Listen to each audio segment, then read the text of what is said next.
Varje förslösad krona är en stöld från folket.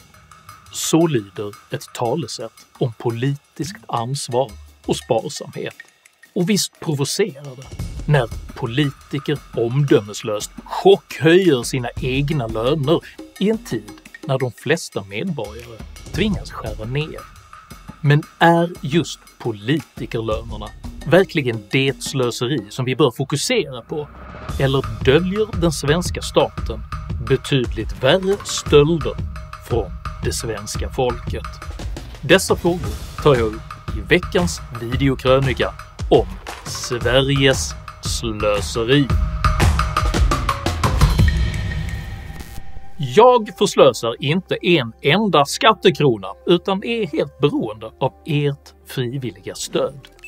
Gillar du mina filmer så hjälper du mig därför att kunna fortsätta göra dem om du stöttar mig via något av betalningsalternativen här nedanför. Så ett stort tack till alla er som bidrar.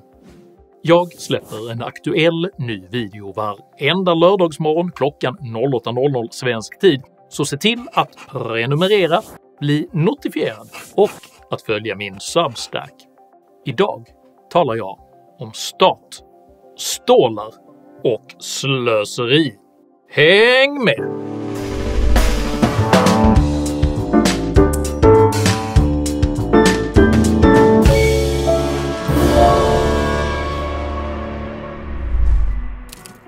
I verket Det romerska rikets nedgång och fall från 1776 noterar historikern Edward Gibbons: antalet ministrar, jurister, tjänstemän och tjänare som befolkade Roms statsdepartement multiplicerades bortom alla tidigare nivåer, och när proportionen som tog emot överskred proportionen som bidrog förtrycktes provinserna med allt mer betungande krav på tribut.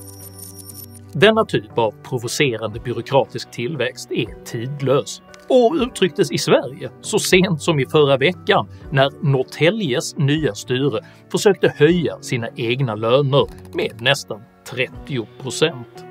Medierna gav snabbt kommunstyrelsen ett rättmätigt slag på handen och vice ordförande Staffan Körnhammar gjorde tv-historia genom att stå svarslös i 27 evighetslånga sekunder.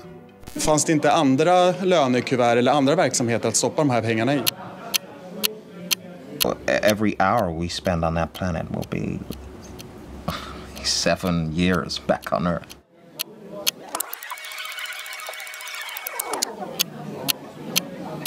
Det är ju alltid en fråga om prioriteringar. Reaktionerna på beslutet om lönehöjningarna blev förutsägbart starka. Så här kan man bara inte använda kommunens skattepengar på det här sättet. Vem 17 får löneförhöjningar i den proportionen? Skamligt. Jättedåligt. Huvudlös. Men så sent ikväll kom alltså beskedet från Norrtälje-moderaterna att man tagit stort intryck av den skarpa kritiken och att man nu väljer att riva upp beslutet. Det är välkommet att Sveriges befolkning börjar protestera mot skatteslöseri.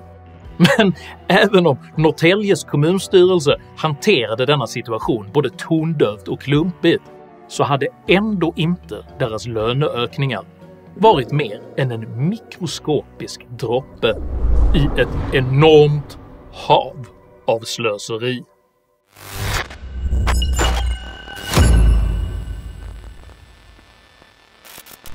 I början av 2022 varnade Finansinspektionen för allt mer omfattande och raffinerad bedrägeriverksamhet i Sverige. Dåvarande finansminister Mikael Damberg bekräftade att situationen var allvarlig. Myndigheter som Polisen, Skatteverket och Ekobrottsmyndigheten kan nu konstatera att Sverige förlorar miljardbelopp varje år på allt från assistansfusk till momsbedrägerier.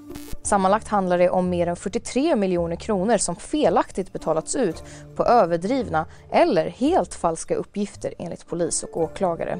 Under en period på 8 år betalades tiotals miljoner kronor ut i assistansersättning.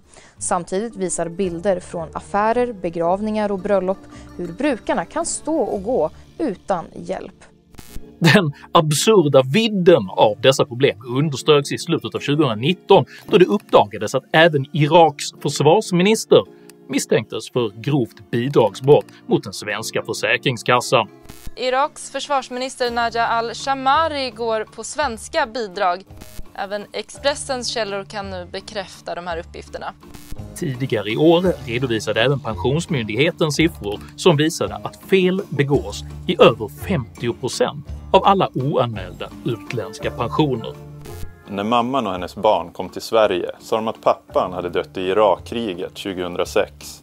Familjen fick därför efterlevande pension på över 200 000 kronor. Men det fanns ett problem. När Pensionsmyndigheten började nysta i ärendet så gjorde de en oväntad upptäckt. Pappan var i högsta grad vid liv och hade dessutom varit skriven på samma adress som familjen de senaste åren. Mannen har fått över 1 miljon kronor i garantipension och bostadstillägg de senaste 10 åren.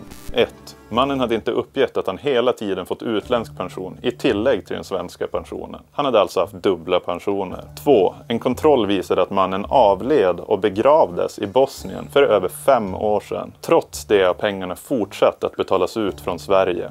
Och myndigheten misstänker att en familjemedlem har tagit emot dem.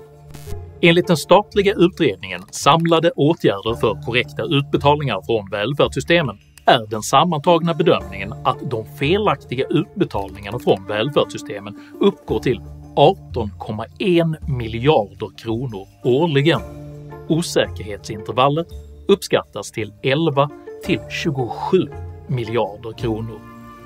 Dessa hårresande bedrägerisiffror ska jämföras med att hela det svenska polisväsendet har en årsbudget på drygt 33 miljarder kronor. Enligt utredningens siffror hade alltså den svenska välfärdens svinn under ett enda år kunnat finansiera Norrtäljeordförandens lönehöjning i 96 153 år. Vilket alltså motsvarar en tidsresa från den sena istidens mammutjakter till idag. Svenska staten förlorar dock inte bara pengar på grund av skrupelfria bedragare. För det mesta lyckas man nämligen slösa bort helt själv.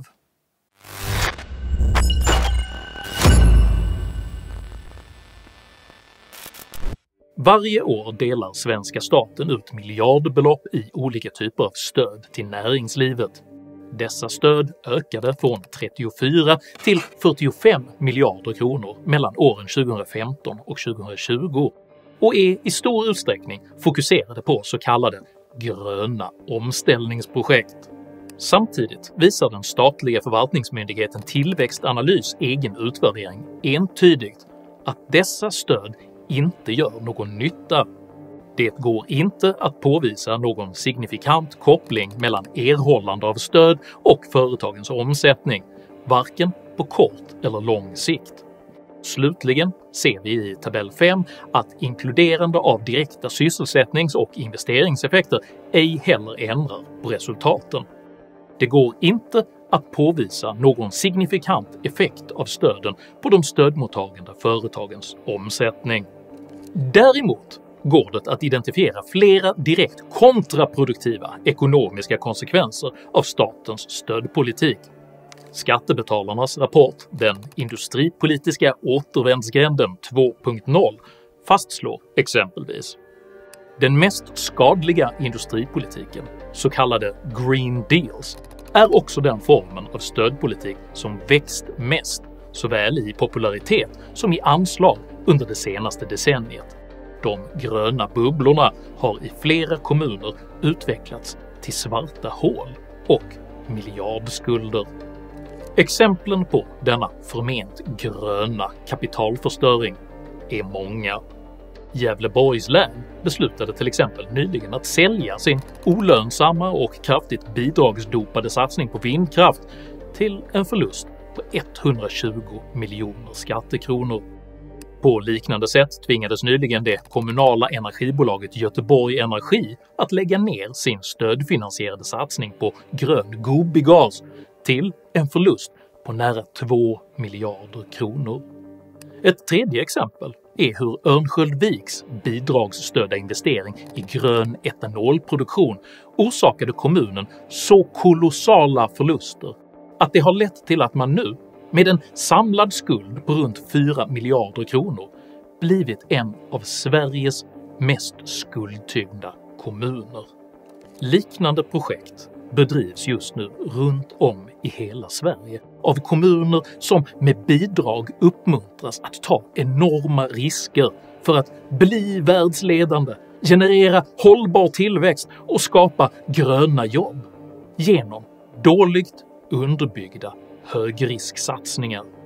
Faktum är att dessa bevisligen kontraproduktiva stöd på bara ett enda år skulle ha kunnat finansiera Norrtäljeordförandens lönehöjning under 160 256 års tid, vilket alltså hade räckt för att till fots besöka varenda ort i Sverige och hålla ett tal om ekonomiskt ansvar 11 446 gånger.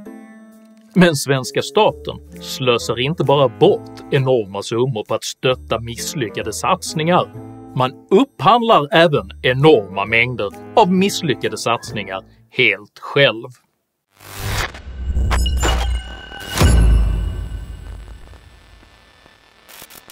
Varje år köper det offentliga varor och tjänster för över 800 miljarder kronor från privata leverantörer.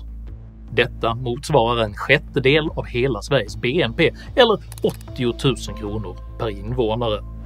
Enligt Svensk Näringslivs siffror förlorar Sverige mellan 70 och 100 miljarder kronor årligen på grund av misslyckade upphandlingar, bland annat för att de offentliga beställarna inte klarar att sköta uppdragen korrekt. Lagen säger att kommuner och landsting ska ha god ekonomisk hushållning i sin verksamhet, men enligt arbetsgivarorganisationen görs mängder med usla inköp med dålig kontroll, uppföljning och bristfällig konkurrens. År 2013 satsade till exempel Arbetsförmedlingen 100 miljoner kronor på att ta fram en mer förtroendeingivande webbsida. Efter 3 års arbete konstaterade man att man underskattat de tekniska utmaningarna och att man trots de stora kostnaderna inte kunde lansera någon ny webbsida alls. På motsvarande sätt avbröt Polismyndigheten år 2014 sin mångåriga och 300 miljoner kronor dyra satsning på utredningsverktyget PustSibel eftersom det fungerade så illa att det bedömdes vara obrukbart. År 2016 avbröt Försäkringskassan ett assistansersättningsprojekt värt 81 miljoner kronor, vilket ekonomistaben kommenterade med orden: "För 5-6 år sedan hade vi ett projekt kring gemensam kundbild som misslyckades. Där fick vi skriva av 200 miljoner kronor. I det här sammanhanget är det faktiskt relativt sett inte så stora pengar." 2018 avbröt E-hälsomyndigheten ett 6 år långt och 140 miljoner kronor dyrt hälsodataprojekt efter att en granskning hade upptäckt att systemets själva syfte stred mot EUs personuppgiftslagar. År 2021 stoppades Stockholms stads omsorgsplattform Esset utan att någonsin ha använts, till en kostnad på 296 miljoner kronor. Detta är bara ett axplock, och Svensk Näringslivs estimat på 100 miljarder kronor i misslyckade årliga upphandlingar motsvarar alltså en finansiering av Norrtäljeordförandens lönehöjning i 356 125 år. Varje år! För att sätta detta i perspektiv så hade alltså Norrtäljes kommunordförande med rådande raketteknologi hunnit färdas till stjärnsystemet Sirius och tillbaka igen utan att löneökningen skulle ha tagit slut. För bara de pengar som Sverige beräknas förlora i misslyckade upphandlingar. Varje år!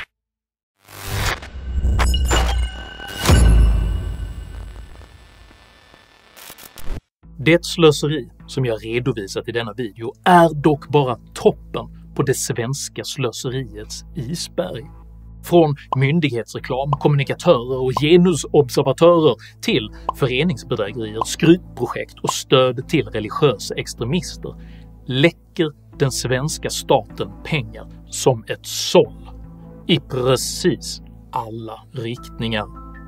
Detta slöseri är sorgligt att bevittna och borde få vem som helst att ryta ifrån när statsmakten plötsligt påstår sig behöva höja de svenska skatterna ytterligare för att kunna fullfölja det som faktiskt är dess kärnuppdrag.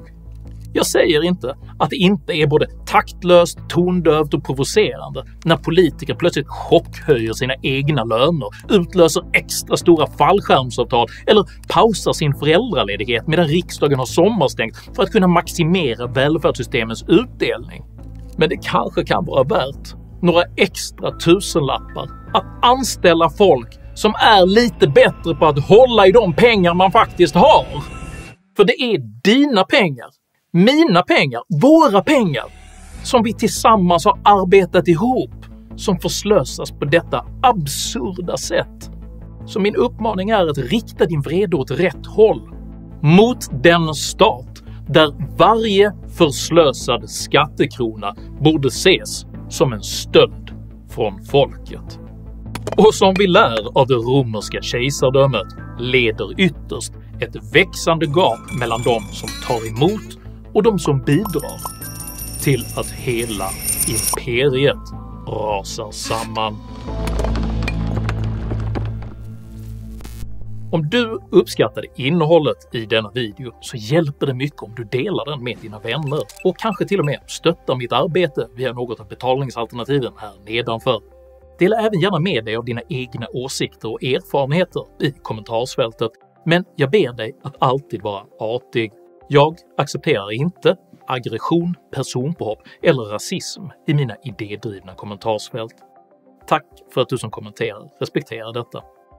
Jag heter Henrik Jönsson och jag vill sänka både slöseriet och skatterna.